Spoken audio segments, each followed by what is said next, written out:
Merci Madame la Présidente. Moi, je suis toujours surpris dans ces réunions que nos collègues de l'UMP oublient que l'Europe est aussi un objet politique. Donc moi, je ne veux pas entrer dans la chorale, Monsieur Schneider. Je suis désolé que Monsieur Lelouch soit parti. Parce que je pense qu'on peut... Moi aussi, mais je pense que c'est important. On l'a vu au mois de mai dernier, il y avait un projet d'Europe porté par le PPE, un projet d'Europe porté par le PSE. Je pense que, et là-dessus je suis d'accord avec M. Lelouch, si l'Europe va mal, c'est qu'on cache le cœur politique du projet européen. On ne peut plus faire comme avant, comme si M. Barroso était un être apolitique. Il l'est. M. Delors était un homme politique engagé. On avait des différences sur la construction européenne. Il faut le marquer.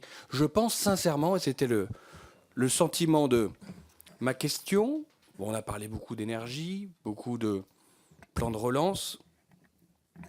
Il y a quand même un sujet qu'il faudra qu'on aborde. Et je pense que là aussi, le moteur franco-allemand est essentiel.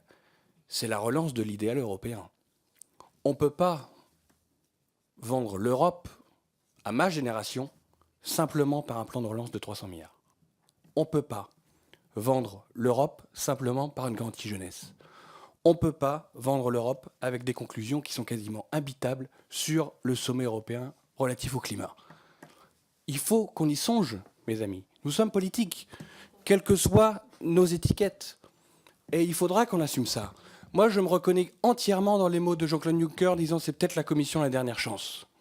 Et il faudra qu'on se mette tous autour de la table pour travailler d'arrache-pied pendant 5 ans, pour essayer de sauver ce qui sera potentiellement sauvable d'ici 2019.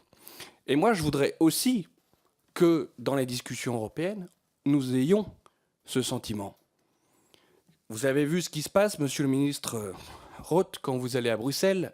La délégation française a cette fois-ci un profil un peu différent. C'est un avertissement majeur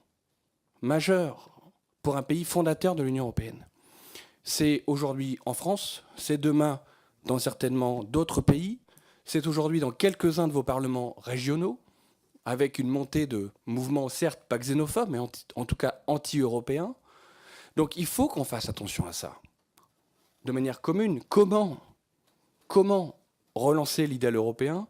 Je crois que c'est, au-delà d'un simple discours, une nécessité pour sauver ce projet. Et moi, je serais ravi d'entendre brièvement quelles sont les propositions communes ou les tentatives, au-delà de demander à tel ou tel économiste patenté, quels sont demain l'idéal que nous pourrions construire ensemble.